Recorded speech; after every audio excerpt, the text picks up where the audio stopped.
Garuda Express, an international courier service. Release అయి positive talk తెచ్చుకున్న Pawan Kalyan Katamarayudu cinema overseas లోనూ దుమ్ము లేపుతుంది. యుఎస్ లో ప్రీమియర్ షోల ద్వారా ఇప్పటికే $6 లక్షల పైగా ఈ సినిమా కలెక్ట్ చేసినట్లు ట్రేడ్ వర్గాలు అంచనా వేస్తున్నాయి. ఈ లెక్కన ఈ మూవీ $1 మిలియన్ మార్కు దాటి ఈజీగా $2 మిలియన్ క్లబ్ లో చేరిపోతుందని చెబుతున్నారు. తెలుగు సినిమాలకు ఓవర్సీస్ మార్కెట్ బాగా పెరిగిన నేపథ్యం కాటమరాయుడికి మరింత కలిసి వస్తుందని భావిస్తున్నారు. అంతకు ముందు Pawan cinema Attarintiki Daredi $1.90 million collect చేసి ఓవర్సీస్ కలెక్షన్ లో టాప్ 6 గా నిలిచింది.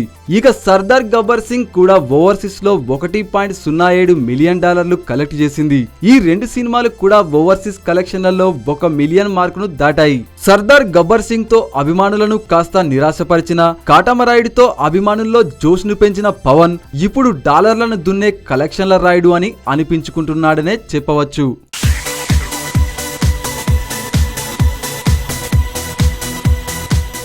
హాయ్ యోయో వ్యూవర్స్, సబ్స్క్రైబ్ చేసేటప్పుడు అక్కడ ఉండే గంట సింబల్ను ప్రెస్ చేయడం మర్చిపోవద్దు.